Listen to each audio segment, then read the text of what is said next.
with Richard Schwartz. Hi, Dick. Hi, Serge.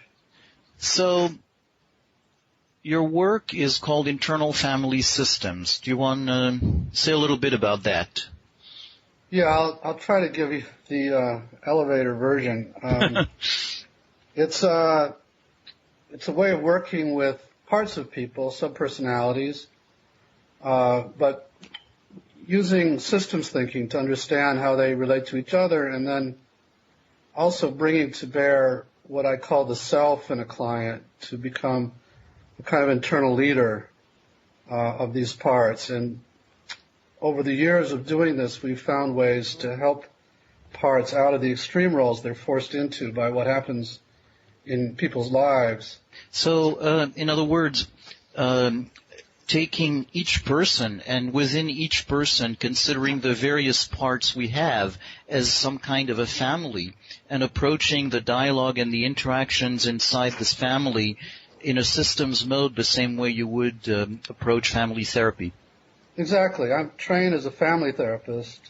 I have a PhD in that, and I stumbled into this world with clients in the early 80s when I was frustrated with not being able to get the results I wanted in an outcome study with just external-only family therapy.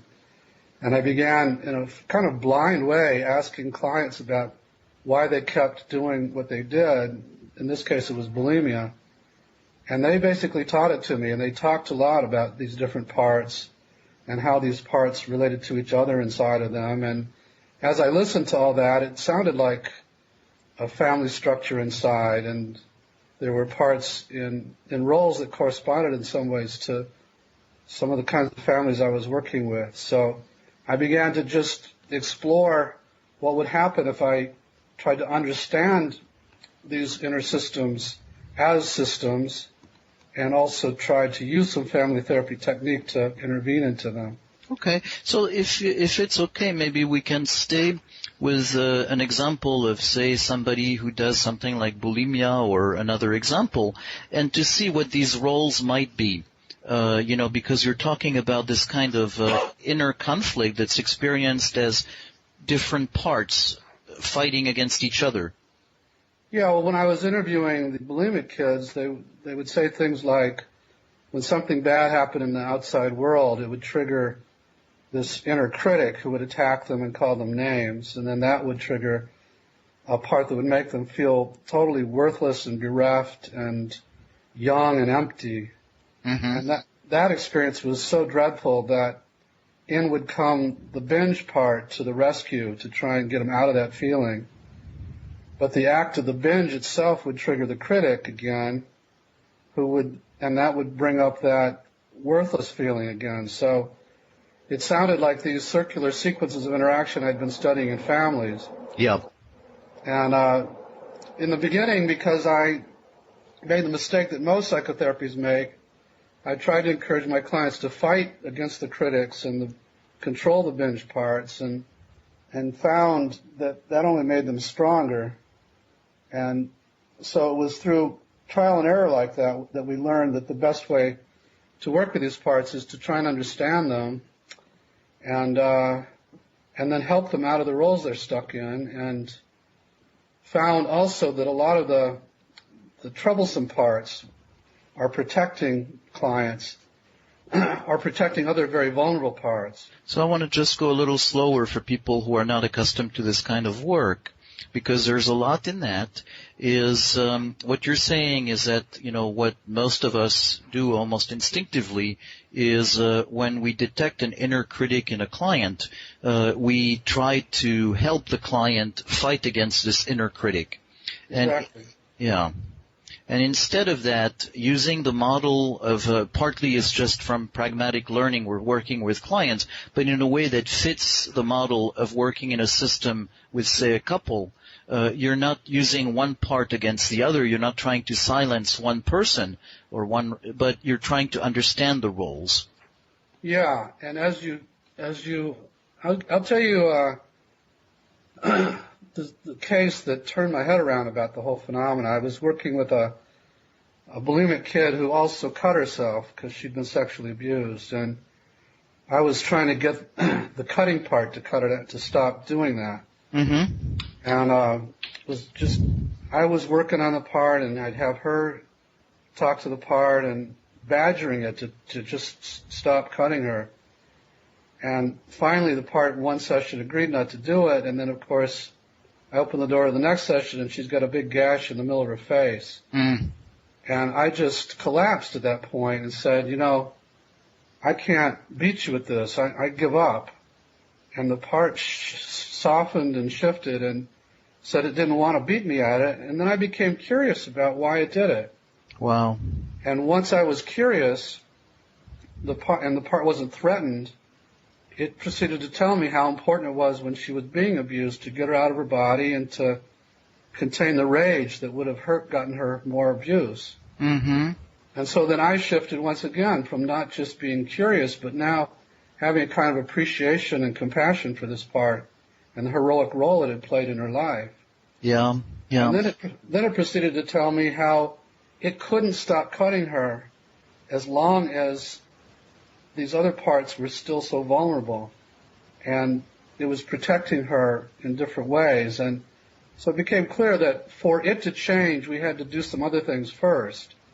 Hence the systems idea that just like a kid in a family can't change unless you change some of the relationships that it's caught up in. The same is true for these parts. So with a lot of parts like that, we don't go to them expecting them to change. We go to learn what they're protecting and then get permission to go to that and heal that. Yeah, yeah, and it's an almost dizzying series of realizations you described where that part was actually protecting, saw itself as protecting and just was able to connect with you and explain once it was no longer threatened. And, yeah. Yeah, so through experiences like that over and over, we've learned now that we don't fight any parts, and we really just try to get to know them and learn their secret histories. And most of them are frozen in time. They're kind of stuck in the past. And they act as if what happened then is still happening. So they live in this kind of edge of their seat kind of existence. So we've also learned now that it's important to witness what happened and then have the client go in and get the parts out of where they're stuck back there. Mm-hmm. Yeah. So the other big discovery as I was fooling around like this was as I got some certain parts to separate, clients would automatically enter a state in which they could do a lot of the stuff that I just was talking about on their own or in my presence, but I didn't have to lead or guide them. Mm-hmm. And they would manifest spontaneously and often suddenly simply by getting other parts to separate from whoever was left. They would manifest these great qualities like pure curiosity or compassion or calm, all these C-word qualities, confidence. And when I would ask about who is that, what part is that, they'd say, that's not really a part, that's who I really am. So in this model, not only do we get to know parts, but we first try to get the person in this state that I now call the self with a capital S. Mm-hmm. And have them be the ones to interview the parts and have the parts come to trust as a leader that in most cases these parts don't really believe exists. They didn't know about sometimes. Right. So in a way, it's almost literally getting the parts to stand in the person's own way in order to find, who the self truly is. Well, to get them to stand out of the person's way, to separate. Yeah, to separate. To step aside, right. Uh-huh. Yeah, and once they do, what I call self spontaneously emerges in everybody, even your most severely disturbed clients, as parts separate. That's the magic of the discovery, that it's in everybody, and it's just beneath the surface of these wild parts. And that the parts themselves aren't what they seem. They carry what I call burdens, which are extreme emotions and beliefs that they accumulated through experiences in your life. And those burdens are what drive their extremes. And once they feel really witnessed in terms of where they got the burdens and retrieved from where they're stuck in the past, they can actually unload these extreme beliefs and emotions, and then they transform into their naturally valuable states. And it's the self who does the witnessing primarily and interfaces with the parts in IFS. Right. So you're not only are you not trying to get rid of the supposedly bad parts, but you're not actually so much interacting with them as preparing and making it possible for the self to deal with them from that calm, compassionate place. Exactly. Yeah, it's once in a while I'll talk directly to a part, but most of the time it's my client self talking to the parts. And the reason that we emphasize that is because healing involves a couple different processes, one of which is the release of these burdens that I call, these emotions, beliefs, and energies. Mm-hmm. And there are a number of, some of the body-centered kinds of models that can achieve unburdenings sometimes. But I think IFS is one of the only models that achieves the second kind of healing in such a direct way, which for me is what I call the restoration of trust in self-leadership. Mm-hmm. The parts come to trust that they don't have to do everything now because there's this great leader inside that can run things. Right. And so that's very related to that sense that what caused the parts in the first instance, is a sense that they had a burden to carry because they were needed. And there is maybe a sense of protectiveness or a sense of, need to do something that's well-intentioned. Exactly. So we're trying to relieve them of the responsibility, the protectors anyway, that they've carried. Mm-hmm. The other class of parts are what we call exiles, who are the very, very vulnerable parts that often carry or are the most hurt by whatever traumas or attachment injuries you suffered.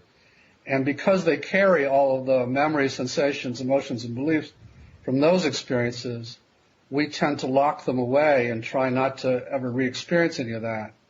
So we all have these exiled parts that are stuck in these scenes that we don't want to have to think about again or recall, and that carry all this toxic stuff, and so we're afraid of being contaminated by them. So, for instance, what would that be? What would such an exile be?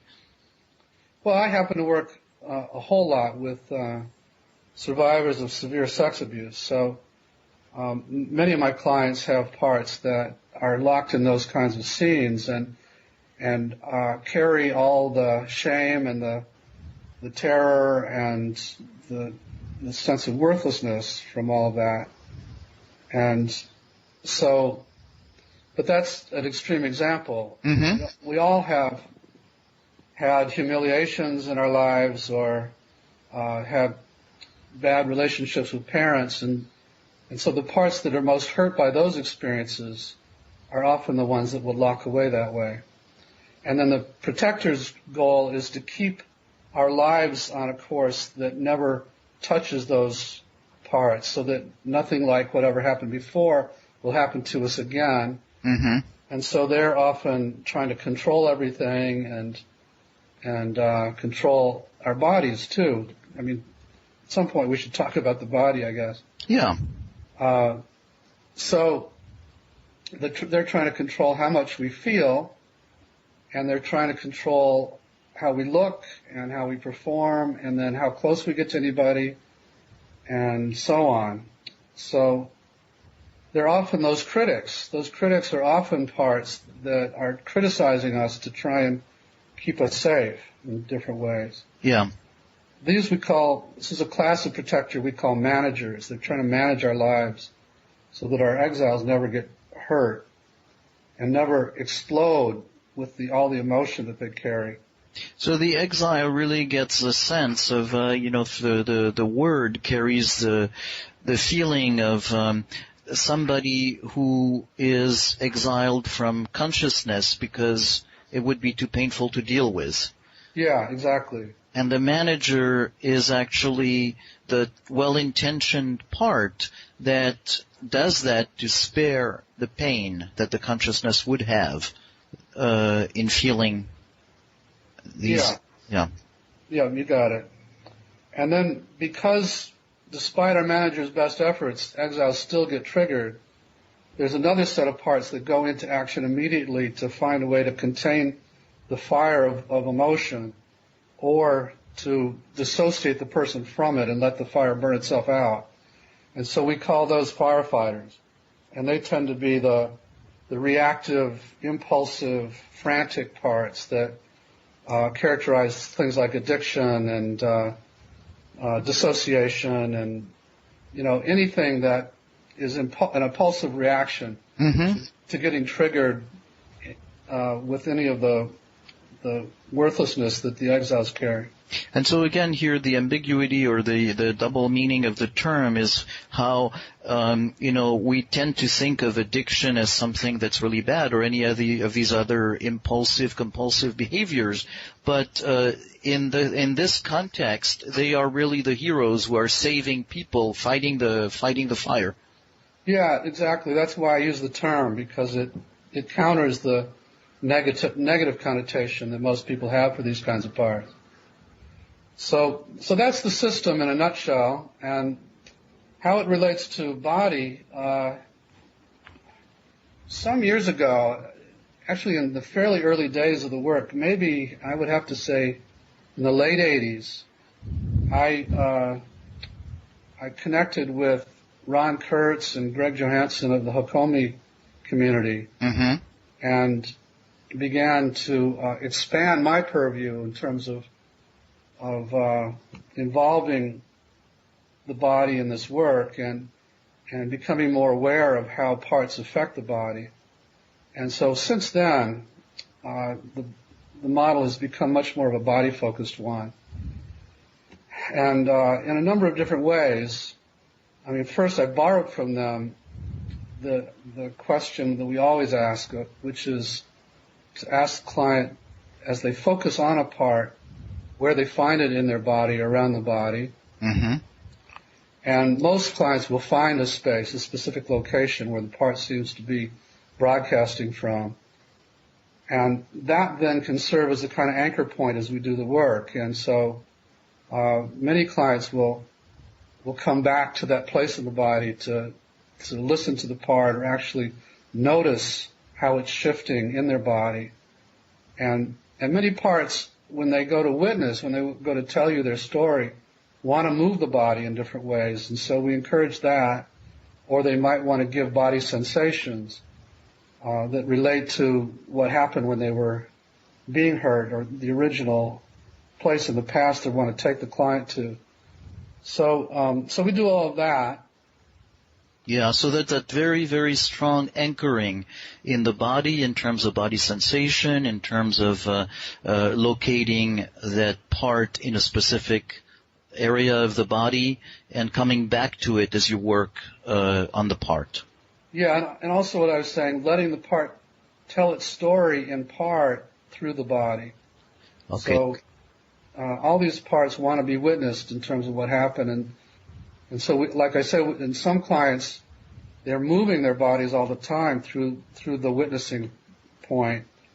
When I go to do my work, my body is doing all kinds of strange things, for example. And also just conveying how bad it was or the different sensations and emotions through the body. So we're spending a lot of time, especially in the witnessing process, encouraging clients to focus on all that.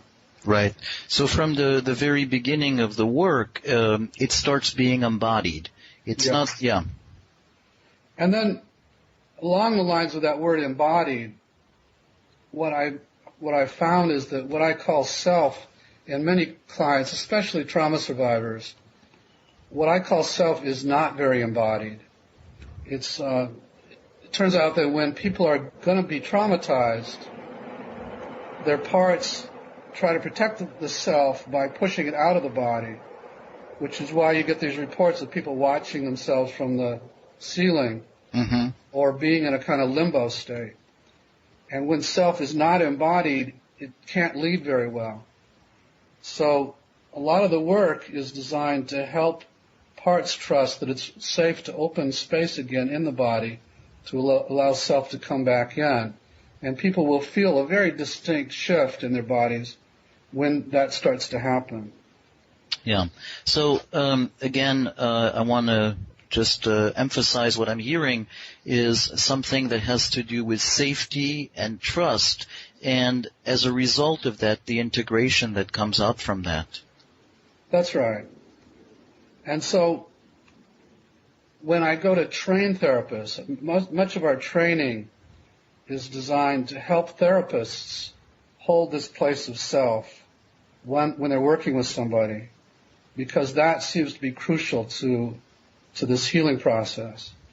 So a lot of the work is designed to help therapists get to know the way parts affect their bodies, and to know when their body is full of parts and when self is embodied, and to know the difference and be able to tell very quickly by reading their body how much self is present.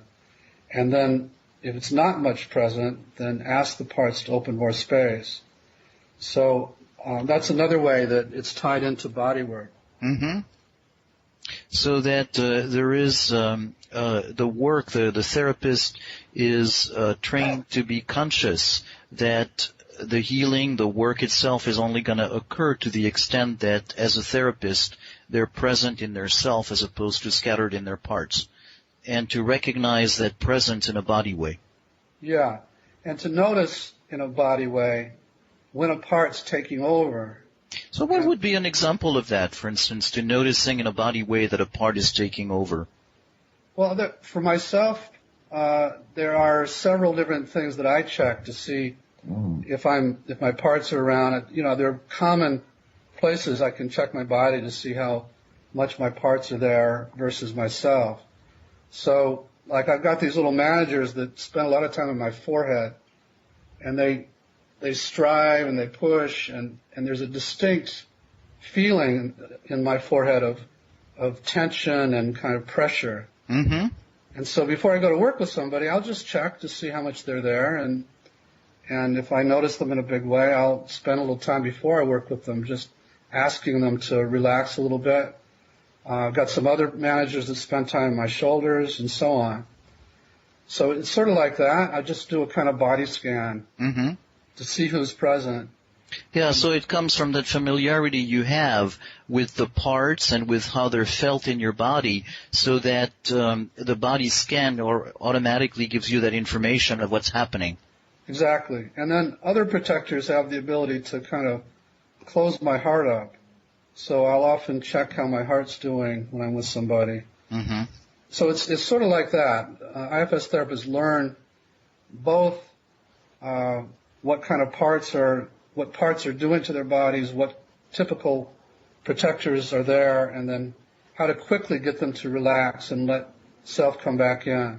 Right. And so I want to maybe just point out how there is a nature of having both very powerful images, like protectors, firefighters in that context, or the parts that are identified by role, but also very simple, down-to-earth body sensations that signal to you when it's happening or not. Exactly. And then the other thing, the other way it ties into the body is that what we found is that parts have the ability to affect people's bodies in very profound ways for their own purposes. And so we've taken the model a lot lately into medical circles and worked a lot with physical problems, medical problems with it, and find that that you can often find the parts that are connected to these symptoms, and once you heal them and unburden them, the symptoms will abate a lot. We're actually in the middle of an outcome study out of Harvard with 34 severe rheumatoid arthritis patients who are getting 9 months of IFS therapy as compared to a control group who get a kind of educational control. Mm-hmm. And we have the preliminary results after the first 3 months of it, and the results are very exciting because we're getting substantial changes in the disease process itself, not just in the emotions associated with it. So, and I'm not surprised by that because I've done a lot of work with autoimmune kinds of things very successfully with this work. So this is in the area where there is already a sense of these illnesses being affected by psychosomatic factors, and very specifically how IFS is acting on these psychosomatic factors to affect the illness. Yeah, and what you find is you don't know in advance what parts are connected to any particular syndrome. So we just get the client in this state of self, get curious about it, and go inside and ask. And sometimes you might ask the symptom itself, or you might have the client just ask generally if there are parts in there that know anything about the symptoms or are involved in it. And you'd be amazed at the kind of answers you get to that. And sometimes it's an exile who's trying to get its story heard, and because the person keeps pushing it back, it has no choice but to try and get the person's attention through the body somehow. Sometimes, though, it's a firefighter punishing the person for going close to the exiles, or punishing the person for taking some risk that they don't think they should do, or is polarized with some other part and is punishing the person to try and get them away from that. And sometimes it's a manager finding a way to try and numb the body or control it in some way. Or there are some managers who want to sabotage your ability to do things, and will give you some kind of symptom for that reason. So it's not a simple relationship of this is what managers do. It's the conflict itself that's creating it. It could be the conflict between parts that creates it. Yes, and the answer is yes. And as I say, different parts will affect in different ways, and we don't ever presume what's going on. The good news is that all you need to do is help clients focus inside and ask some of these questions, and the answers will come. So, you said in something like that study on rheumatoid arthritis, you're asking the client the part. I'm curious about what stage this is happening. Is there a long time of creating some sense of trust through more conventional work with the client before you're able to ask these questions? Is this something that comes early on in the work? But it varies across clients. So none of these RA patients knew anything about IFS when they joined the study.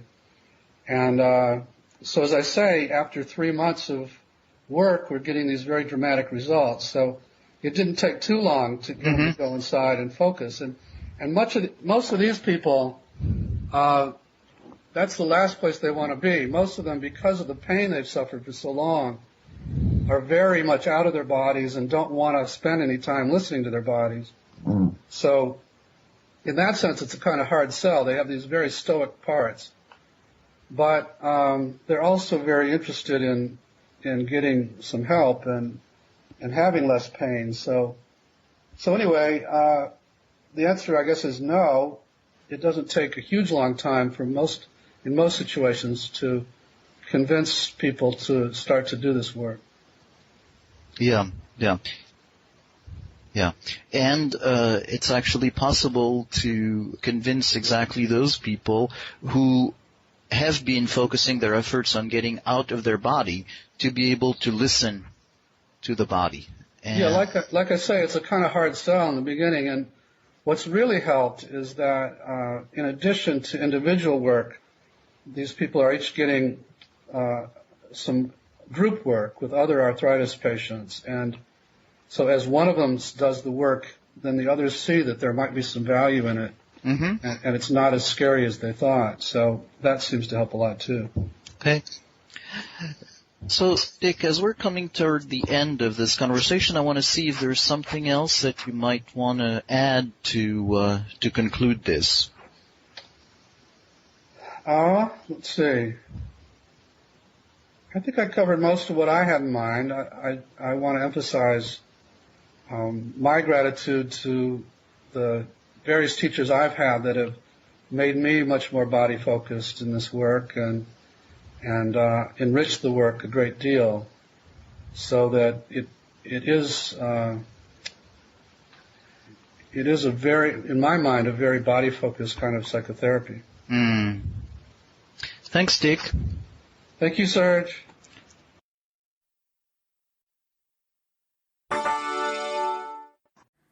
This recording is part of the Proactive Mindfulness podcast. We explore how to be more present and engaged in our lives and how to make lasting change. This is a contemporary take on mindfulness informed by embodied therapy and the polyvagal theory. You can find more articles and videos on the website proactivemindfulness.com.